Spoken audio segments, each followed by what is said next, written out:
Nous allons parler ce matin, à l'invitation de la Villa Numérique et de son Excellence, Monsieur l'Ambassadeur, des startups, de quelle manière, entre la Roumanie et la France, les écosystèmes de startups peuvent créer des passerelles, créer des ponts pour bien évidemment développer des partenariats, des stratégies positives pour bien évidemment développer toute cette nouvelle économie autour de l'intelligence artificielle, autour des blockchains. Il y a 15 ans, le secteur numérique roumain comptait 10 000 employés. Aujourd'hui, 10 fois plus, et je parle sur le contrôle de spécialistes qui sont ici, avec un chiffre d'affaires de plus de 4 milliards d'euros par an. Autrement, il y a une contribution au PIB roumain importante de 6%. Je suis très heureux que vous soyez ici. Nous sommes dans le cadre de la saison France-Roumanie 2019.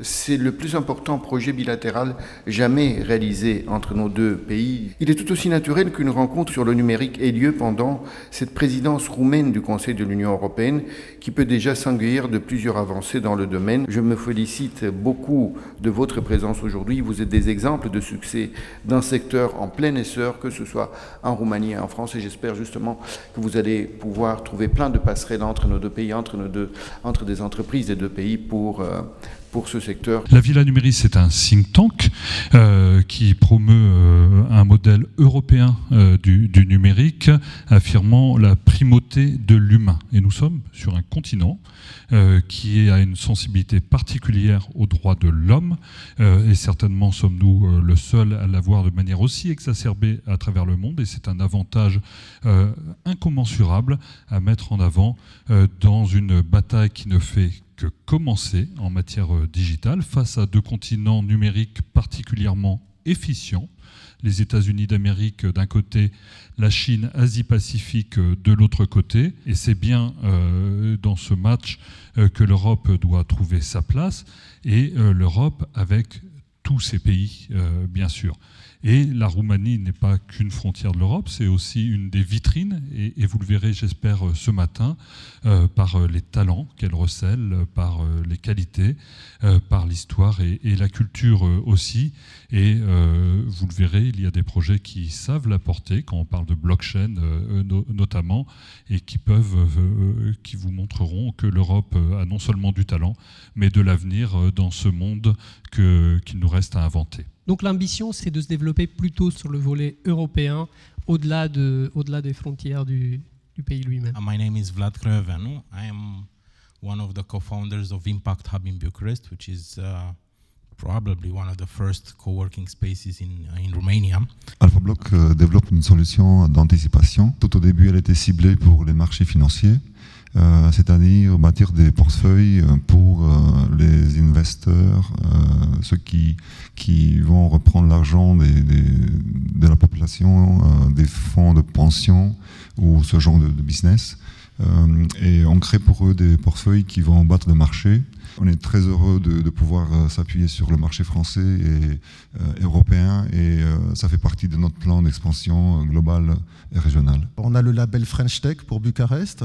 Donc on a créé ce groupe-là avec des entreprises de développement informatique local, et le but, ce sera vraiment d'aider les startups roumaines à pouvoir aller vers le marché français et d'aider les startups françaises à prendre connaissance du marché roumain, avoir des relations avec eux, et on a aussi d'autres idées de développement derrière. Je travaille depuis 2016 chez Paris & Co, qui est l'agence de développement économique et de l'innovation de Paris. C'est une agence qui a une vingtaine d'années.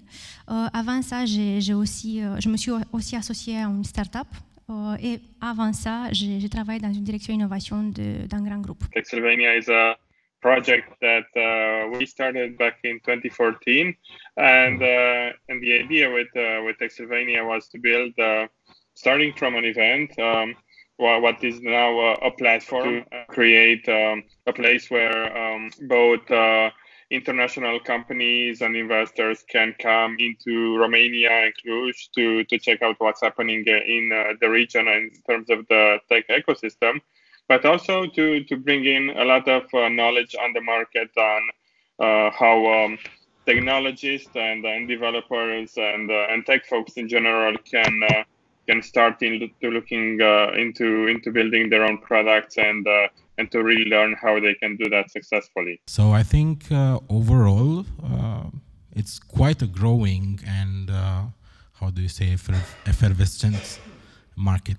c'est là où la Roumanie en fait devient intéressante parce qu'il y a beaucoup de ressources, on va dire, que les startups françaises peuvent accéder là-bas. En Roumanie, il y a eu beaucoup d'expérimentations, il y a eu beaucoup de technologies récentes qui ont été mises en place et on a des gens qui sont très ouverts et des échanges très intéressants. C'est très intéressant donc, comme terrain d'expérimentation pour faire des prototypes, c'est très intéressant pour pouvoir lancer une activité très rapidement sans avoir les mêmes frais qu'en France de lancement, de travail, de collaboration avec d'autres acteurs.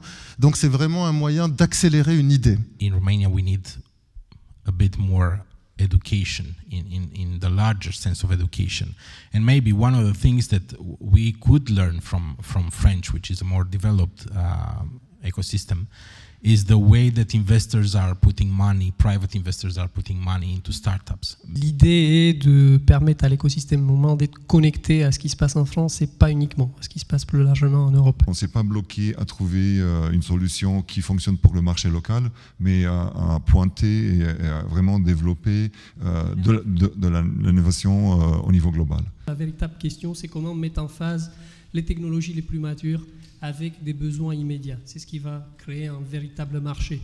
Romanians and Eastern European countries and markets are acting very standalone, so they don't really work with each other, which is a reality of the, let's say, level of development at the country level, yeah, macro system.